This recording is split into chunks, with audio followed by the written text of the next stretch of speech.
I'm Austin Streetmatter, and this is my story. Fall of 2009 was the first time I showed symptoms. It was around Thanksgiving. I was sitting at my table enjoying a nice plate of mashed potatoes, and all of a sudden my right leg just started shaking up and down, and I thought, that's kind of weird. Austin was sitting at the table next to me, and his leg was shaking, and I said, Austin, I need you to sit still. And he said, Mommy, I can't. And it occurred to me that we had invited a lot of people to Thanksgiving, but we did not invite whatever this thing was that was happening to his leg. And then we really started on a journey of trying to understand what was happening. It started with his leg shaking, then his feet were kind of curling under, then his leg was bent up. I tried to not dwell on why did this happen, but rather to spend a lot of time thinking about, well, how should we deal with this? We went to a neurologist in the Tampa area who said, your child has something called dystonia, and I turned into a heat-seeking missile and really started a process of trying to understand, what is this thing? What do we do about it? Who in the world treats it? And in the process discovered that the University of Florida, 2 hours from our home, was world-renowned for movement disorders. Dystonia is a disorder where the muscles fight against each other. And when they fight against each other, people end up in these really odd and peculiar positions.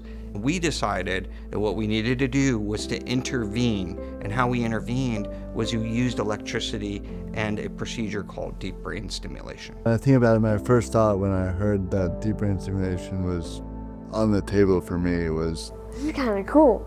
I'm gonna have people putting wires in my head. This will be interesting. as a kid at the time, I had natural curiosity, and the idea of them putting wires in my head, this is pretty cool. Big smile right before he went in. And he's just smiling and he's excited because he really is curious about what's gonna happen in this process. And I remember having my arm around him and thinking, Lord, I'm turning him back over to you and to these experts with an expectation that you're gonna bring him back to me, and he's going to be able to have a full and fruitful life. With deep brain stimulation, what we're trying to accomplish is block a bad signal in an electrical network that is corrupting the rest of the network, and allow the rest of the network to do its job without that disruptive signal. In Austin's case, it was fairly dramatically successful. So your swallowing is perfect. The road to normal required every therapy you can imagine. PT, OT, speech therapy, some swallow therapy across the board.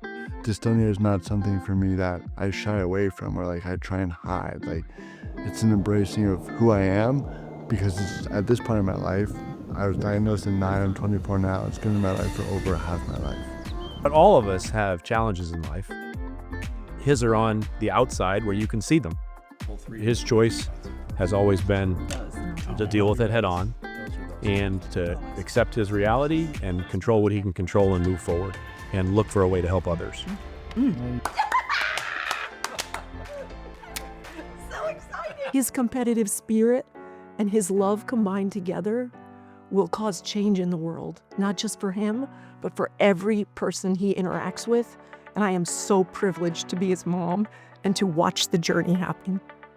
The team at UF Health is the best people in the world for this condition. I knew I was in safe hands with UF Health. I knew that Dr. Oken and Dr. Foote had my best interest in mind.